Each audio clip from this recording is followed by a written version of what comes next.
दोस्तों, भारत में इस्लाम धर्म का आगमन एक लंबी ऐतिहासिक प्रक्रिया का परिणाम है। इस्लाम भारत में मुख्य रूप से व्यापार, सूफी प्रचारकों, आक्रमणों और शासकों के माध्यम से फैला। यहाँ मैं आज आपको बताने जा रही हूँ कि आखिर भारत में इस्लाम आया कैसे। दोस्तों, अगर आपने अभी तक मेरे चैनल को लाइक, शेयर, सब्सक्राइब नहीं किया है तो प्लीज़ मेरे चैनल को ज़्यादा से ज़्यादा लाइक करें, शेयर करें और सब्सक्राइब करें, ज़्यादा से ज़्यादा सपोर्ट करें and enjoy only on Ankita P4Z। इस्लाम भारत में सबसे पहले अरब व्यापारियों के माध्यम से पहुंचा। 17th सेंचुरी में अरब व्यापारी समुद्री मार्गों से भारत के पश्चिमी तट, केरल, गुजरात, कोंकण क्षेत्र पर व्यापार करने आते थे। इन व्यापारियों ने भारतीय समाज के साथ घनिष्ठ संबंध बनाए। केरल के कुछ हिस्सों में मस्जिदें बनाई, जैसे कि चेरामन जुम्मा मस्जिद 629 ईस्वी में, जो भारत की पहली मस्जिद मानी जाती है। 711 ईस्वी में अरब सेनापति मोहम्मद बिन कासिम ने सिंध और मुल्तान, वर्तमान पाकिस्तान पर हमला किया। उन्होंने वहां इस्लामी शासन की स्थापना की और स्थानीय जनता के साथ धार्मिक सहिष्णुता बरती। सिंध क्षेत्र इस्लाम का पहला गढ़ बना। सूफी संतों ने इस्लाम को शांतिपूर्ण और आध्यात्मिक तरीके से फैलाया।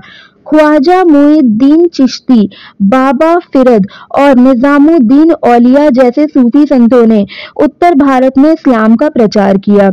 सूफी परंपरा ने स्थानीय लोगों को प्रभावित किया, क्योंकि यह समानता, दया और प्रेम पर आधारित थी।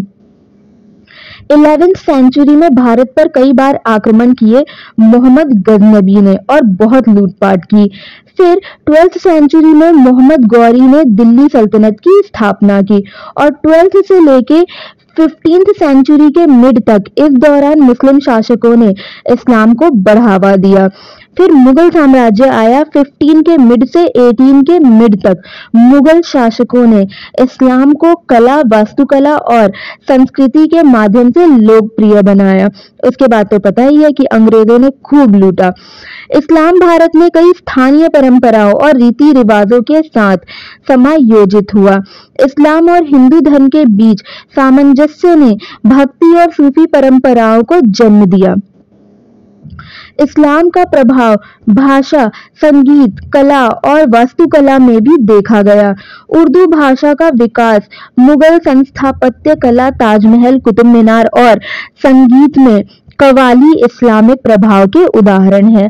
भारत में इस्लाम का आगमन व्यापार, शांतिपूर्ण प्रचार और शासकों की शांति के माध्यम से हुआ। यह धर्म धीरे धीरे भारत की विविध संस्कृति का अभिन्न हिस्सा बन गया और यहाँ की धार्मिक विविधता में योगदान दिया। भारत में इस्लाम धर्म आने के पीछे कई ऐतिहासिक, सांस्कृतिक और राजनीतिक कारण थे।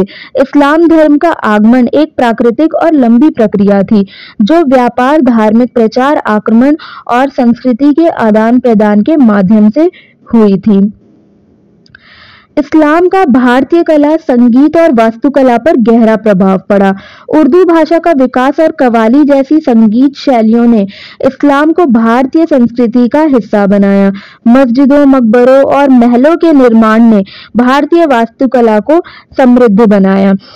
इस्लाम की समानता की अवधारणा थी। इक्वालिटी मीन्स इस्लाम धर्म जाति व्यवस्था के खिलाफ था। यह सभी मनुष्य समान है का संदेश देता था। भारत के निम्न वर्ग और दलितों को इस्लाम में समानता और गरिमा मिली, जिसने उन्हें इस धर्म को अपनाने के लिए प्रेरित किया। इस्लाम धर्म में कोई जातिगत भेदभाव न होने के कारण समाज के कई हिस्सों ने इसे अपनाया। भारत का भौगोलिक स्थान और समुद्री मार्ग इसे व्यापार और सांस्कृतिक आदान प्रदान के लिए आदर्श बनाता है।